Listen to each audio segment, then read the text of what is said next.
नमस्कार, मैं हूं आपके साथ मयंक। आज 2 अप्रैल है और मैं सीधा मुद्दे पर आना चाहूंगा। रूस का बड़ा बयान आया है हॉर्मूज को लेकर, और रूस का बड़ा बयान आया है डोनाल्ड ट्रंप ने जो 19 मिनट की स्पीच दी और राष्ट्र को जो संबोधित किया, उसको लेकर रूस ने अब बड़ी प्रतिक्रिया दी है। और जानते हैं रूस ने क्या कहा है? रूस ने यह कहा है कि हॉर्मूज, पूरा हॉर्मूज ईरान का था, ईरान का है, ईरान का रहेगा, और हॉर्मूज पर ईरान का कंट्रोल है और हमेशा रहेगा। यह सीधा जवाब दिया है, पुतिन की तरफ से जवाब आया है डोनाल्ड ट्रंप को। और डोनाल्ड ट्रंप को यह बता दिया गया है, देखिए दूसरे शब्दों में कहें तो रूस ने सीधी सीधी वार्निंग दे दी है डोनाल्ड ट्रंप को कि अगर आप कोई ग्राउंड ऑपरेशन का कोई ख्याली पुलाव पका रहे हैं तो उसको दिमाग से निकाल दीजिए, क्योंकि अगर इस तरह का कोई ऑपरेशन आपने शुरू किया तो इस बार रूस पूरी मजबूती से खड़ा हुआ है। देखिए आज अगर हम बात करें, डोनाल्ड ट्रंप ने जो राष्ट्र के नाम संदेश दिया और उसमें 19 मिनट उन्होंने बात कही। गौर करने वाली बात ये थी, मैं देख रहा था उसको, कि जब डोनाल्ड ट्रंप भाषण दे रहे थे और वो बड़े बड़े दावे कर रहे थे कि ईरान की मिसाइल ख़त्म हो गई है और ईरान में ये तबाही हो गई है और वो तबाही हो गई है, उस 19 मिनट के दौरान इजराइल पर दनादन मिसाइल्स गिर रही थी, इराक में लगातार ड्रोन गिर रहे थे, और यहां तक कि सऊदी के बेस पर भी ड्रोन अटैक हो रहा था। ये सब कुछ हो रहा था जब डोनाल्ड ट्रंप अपना संदेश दे रहे थे और ये दावे कर रहे थे, वो गिना रहे थे कि ये 1 महीने की जंग में हमने ईरान को कितना नुकसान पहुंचा दिया और ईरान की मिसाइल्स खत्म हो गई हैं और ईरान का न्यूक्लियर प्रोग्राम खत्म हो गया। इस तरह के वो दावे कर रहे थे और उसी दौरान ईरान ने जो है वो मिसाइल्स की बरसात कर दी। देखिए आज का जो भाषण था डोनाल्ड ट्रंप का, 19 मिनट की जो स्पीच थी, मैंने आज के पहले किसी भी अमेरिका के राष्ट्रपति की इतनी कमजोर स्पीच मैंने आज तक नहीं सुनी। आप देखिए गौर से, अगर आप समझने की कोशिश करें, जितने अहम मुद्दे थे, क्या ईरान पर ग्राउंड ऑपरेशन होगा, डोनाल्ड ट्रंप के पास कोई जवाब नहीं है। हॉर्मूज कैसे खुलेगा, डोनाल्ड ट्रंप के पास कोई जवाब नहीं है। ईरान की युद्ध का आगे क्या होगा, डोनाल्ड ट्रंप के पास इसका कोई जवाब नहीं। जो अहम मुद्दे थे, जो पूरी दुनिया उनसे जानना चाहती थी, पूरी दुनिया की नजरें इस पर टिकी हुई थी कि डोनाल्ड ट्रंप आज क्या कह रहे हैं, क्या कहने वाले, वो क्या घोषणा करने वाले हैं ईरान पे। लेकिन उनके पास किसी बात का कोई जवाब नहीं था और उन्होंने कहा कि जंग जो है वो चलती रहेगी। तो ईरान पहले से ही कह रहा है कि जंग चलती रहेगी, ईरान की सेना ने तो पहले ही कह रखा है कि ये जंग रुकेगी नहीं। तो अब डोनाल्ड ट्रंप कहे ना कहे, उससे क्या फर्क पड़ता है। लेकिन एक बड़ी इंटरेस्टिंग बात है, आप देखें कल तक जो डोनाल्ड ट्रंप के बयान आ रहे थे, वो बयानों का नेचर क्या था? वो ये कह रहे थे कि अब जंग ज्यादा दिन नहीं चलेगी। ये कल के बयान बता रहा हूं मैं आपको। आज सुबह तो उन्होंने फिर अपना यू टर्न ले लिया। कल उन्होंने कहा कि जंग ज्यादा दिन नहीं चलेगी, अब मैं अपने सैनिक जो है ईरान से वापस बुलाना चाह रहा हूं। इस तरह के बयान थे जो कि जंग खत्म करने की दिशा में थे। फिर अचानक ऐसा क्या हो गया, रात भर में ऐसा क्या हो गया कि डोनाल्ड ट्रंप को पूरा यू टर्न लेना पड़ा। हालांकि अपने बयान से बदलना उनके लिए कोई नई बात नहीं है। और ईरान की अगर बात करें तो ईरान उनकी बयानों को गंभीरता से लेता भी नहीं, किसी को परवाह नहीं है डोनाल्ड ट्रंप क्या कह रहे हैं। हकीकत यह है, वो कोई शेयर बाजार कोई फर्क पड़ता होगा, ऑयल बाजार कोई फर्क पड़ता होगा कि भाई क्रूड ऑयल और इन्वेस्टमेंट, बस इन्हीं में फर्क पड़ता होगा। बाकी ईरान को कोई फर्क नहीं पड़ता, डोनाल्ड ट्रंप जो बोल रहे हैं बोलते रहें। लेकिन फिर भी सोचने वाली बात यह है कि रात भर में ऐसा क्या हो गया कि डोनाल्ड ट्रंप को अपना बयान पलटना पड़ गया। देखिए मैंने खुद ये समझने की कोशिश की, आखिर ट्रंप के बयानों में इतना बड़ा यू टर्न कैसे आ गया।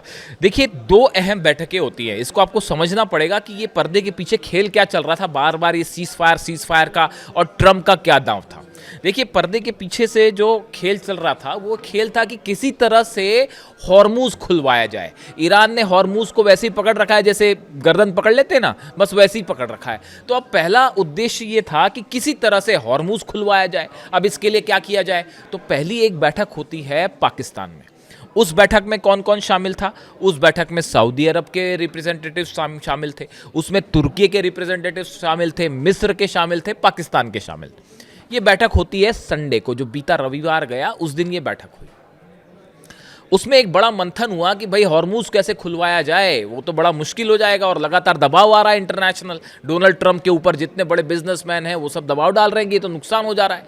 उस बैठक में शायद ये प्लान तैयार हुआ था कि चाइना को किसी तरह से इस पूरे मामले में गारंटर बना दिया जाए। यानी इस समय ऐसा माना जाता है कि ईरान अगर किसी की बात सुनेगा तो वो सिर्फ चीन की बात सुन सकता है, क्योंकि रूस ने इस पूरे मामले में, सीज फायर वाले मामले में हस्तक्षेप करने से साफ मना कर दिया। रूस ने यह कह दिया है कि रायता अमेरिका ने फैलाया है, डोनाल्ड ट्रंप ने फैलाया है, वही संभाले अब इस रायते को, हमारा उससे कोई लेना देना नहीं। बात नंबर एक, तो रूस अलग हो गया। अब दूसरा एक देश बचा, चीन। इन देशों का मानना यह था कि अगर चीन को इस बात के लिए राजी करवा लिया जाए कि चीन ये गारंटी दे ईरान को कि हम अब ईरान पर जो है अमेरिका हमला नहीं करेगा, इजराइल हमला नहीं करेगा, और आप किसी तरह से हॉर्मूज खुलवाइए, ये प्लान था। और इस प्लान को मनवाने के लिए बताया जाता है, जो सोर्सेस बता रहे हैं, अंदर की खबर जो चर्चा में है डिप्लोमेटिक सर्कल में, मैं वो अब बता रहा हूं आपको, कि पाकिस्तान के विदेश मंत्री इशाक डार जो हैं वो चीन के दौरे पर पहुंचे। पाकिस्तान के विदेश मंत्रालय ने कहा कि डार का चीन का दौरा उनकी चीनी समकक्ष वांग यी के निमंत्रण पर हो रहा है। इस तरह की बात पाकिस्तान की तरफ से कही गई। पाकिस्तान के विदेश मंत्री इशाक डार चीन के दौरे पर पहुंचे और उनकी वहां मुलाकात होती है चीन के विदेश मंत्री के साथ, वांग यी के साथ। और इस मीटिंग में बताया जाता है कि पाकिस्तान की तरफ से यह प्रस्ताव सामने रखा गया था कि किसी तरह से आप ईरान को मनाइए, आप गारंटर बन जाइए कि हां आगे ईरान पर हमला नहीं होगा, तब शायद ईरान हॉर्मुज को खोल दे। ऐसा शायद अमेरिका का संदेश था, ऐसा शायद ये अरब देशों का संदेश था, लेकिन चीन ने ऐसा करने से मना कर दिया। और ये जो दो बैठक थी, एक जो पाकिस्तान में हुई और दूसरी जो चीन में हुई, इन दो बैठकों के आधार पर डोनाल्ड ट्रंप ये दांव खेल रहे थे कि किसी तरह की जो है सहमति बन जाएगी और ईरान को हॉर्मुज खुलवाने के लिए राजी कर लिया जाएगा। ये डोनाल्ड ट्रंप का सोचना था। चीन की बैठक भी फेल हो गई, चीन ने मना कर दिया, हम कोई इसमें बीच में मीडिएटर नहीं बन रहे, भूल जाइए। और वैसे ही जो है ये चार देशों की बैठक जो थी, इसका भी कोई नतीजा नहीं निकला। परिणाम ये हुआ कि जो सीज फायर की बात चल रही थी कि हम अपना जो है वो सेना वापस बुला लेंगे या जल्दी जंग खत्म होने वाली है, इन बयानों से आज के संदेश में डोनाल्ड ट्रंप को 360 डिग्री का यू टर्न लेना पड़ गया। यह है इनसाइड स्टोरी कि कैसे डोनाल्ड ट्रंप को अपना फैसला बदलना पड़ा, अपने बयान बदलने पड़ गए। पर्दे के पीछे जो खेल चल रहा था वो खेल ये था और वो फेल हो गया। अब आप देखिए दो बड़ी बातें।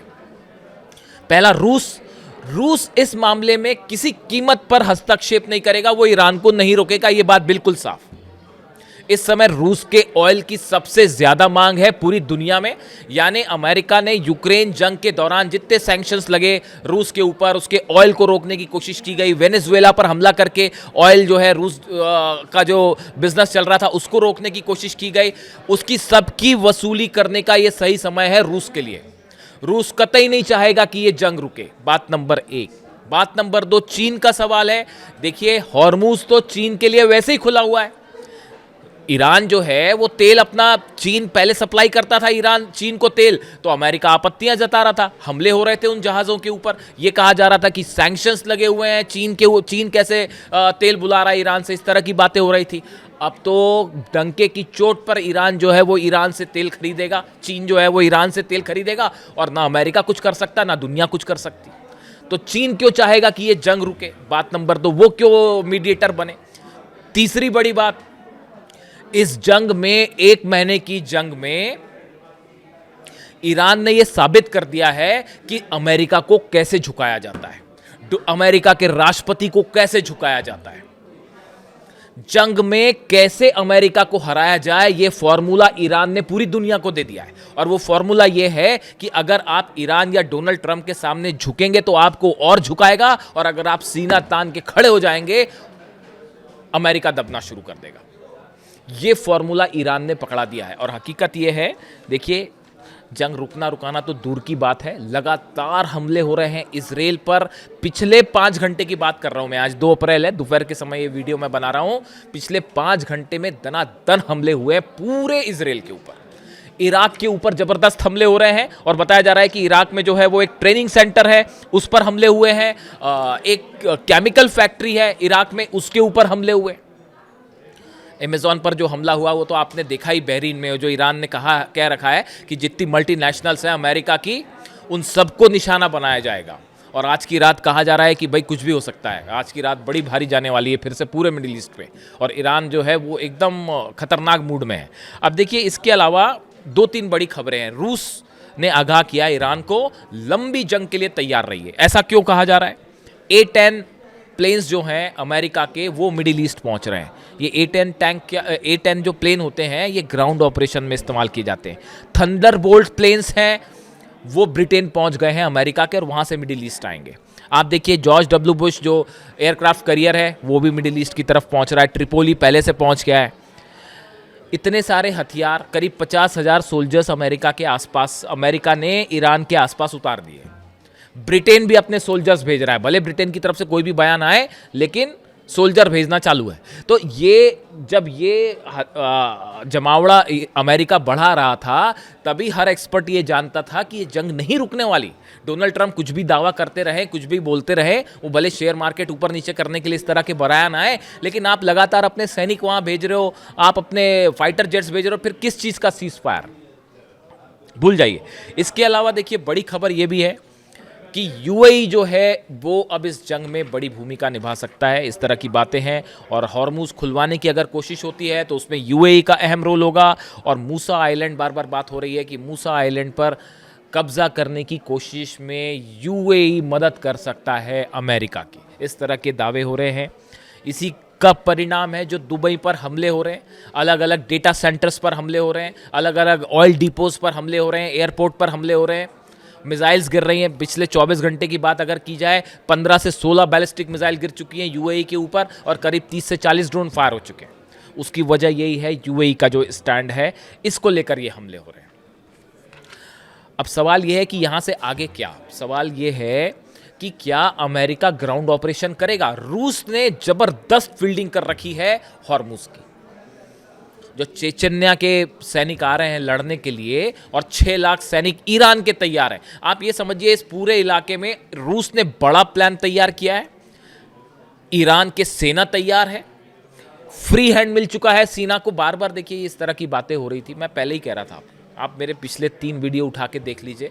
मैंने हर वीडियो में ये बात कहा कि जब तक अब्बास अराक्ची साहब विदेश मंत्री ये ना कह दें कि हाँ अब हम बातचीत करने को तैयार हैं, आपको किसी की बात मानने की ज़रूरत नहीं है। कोई कुछ भी दावा करता रहे, कुछ भी कहता रहे, ईरान की सेना ये तय करेगी जंग कब तक चलेगी। ये अब ईरान की सेना तय करेगी। ये सब जो बातें थी ना, ये अली खामनेई साहब पर जब हमला किया था उसके पहले सोचना चाहिए था इसका परिणाम क्या होगा।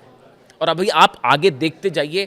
एज एन इंटरनेशनल रिलेशंस मेरा सब्जेक्ट है, विदेश नीति मेरा सब्जेक्ट रहा है, उसी पर मैंने पढ़ाई की है दिल्ली यूनिवर्सिटी से, और मैं जो चीज़ें आगे देख पा रहा हूँ वो बेहद भयानक है। आप यकीन मानिए, कल रूस का क्या बयान आया, विदेश मंत्री लावरोव का सुना आपने? उन्होंने कहा कि तीसरे विश्व युद्ध के लिए तैयार हो जाइए। 10-15 देशों पर हमले हो रहे हैं, 3 देश आपस में लड़ रहे हैं, और पूरी दुनिया की इकॉनमी जो है वो घुटनों पे है। ये एक शुरुआत हो सकती है एक बड़े बड़े युद्ध की, यानी ये इससे भी बड़ा, यानी फिर वर्ल्ड वॉर ही बचा, और क्या बचता है। ये लावरोव कह रहे हैं। लावरोव रूस के विदेश मंत्री हैं और बड़े समय से रूस के विदेश मंत्री हैं, पुतिन के खास हैं, और बड़ा सोच समझ के बयान देते हैं।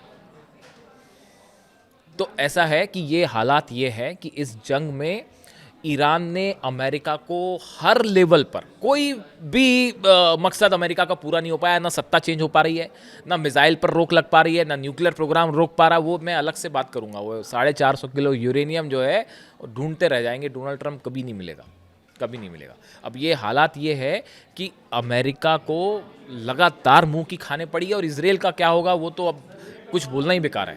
इसराइल का आगे क्या होगा अगर डोनाल्ड ट्रंप छोड़ के चले गए तो भयंकर बेइज्जती हो जाएगी। ये भी सोचिए आप, अगर अमेरिका अपनी सैनिक बाहर बुला लेता है और हमले रोक देता है तो ये तो फिर साबित हो जाएगा बात कि अमेरिका जंग हार गया। मतलब ये तो पहली बार ऐसा होगा कि इतनी करारी हार, यानी इराक, अफगानिस्तान और वियतनाम से बड़ी इतिहास इस बात को नोट करेगा, दर्ज हो जाएगी हमेशा के लिए कि ईरान ने अमेरिका को हरा दिया और डोनाल्ड ट्रंप प्रेसिडेंट थे उस समय अमेरिका। ये बात हमेशा इतिहास में पढ़ाई जाएगी बच्चों को आगे। शायद यही वजह है कि डोनाल्ड ट्रंप की मजबूरी है जंग को जारी रखना, और फंस गए हैं। और आज की रात एक बार फिर मैं कह रहा हूं कि अगले 1 से 2 दिन मिडिल ईस्ट के लिए बेहद खतरनाक साबित होने वाले हैं। जो भी अपडेट होगा आप तक पहुंचाऊंगा। Thank you so much.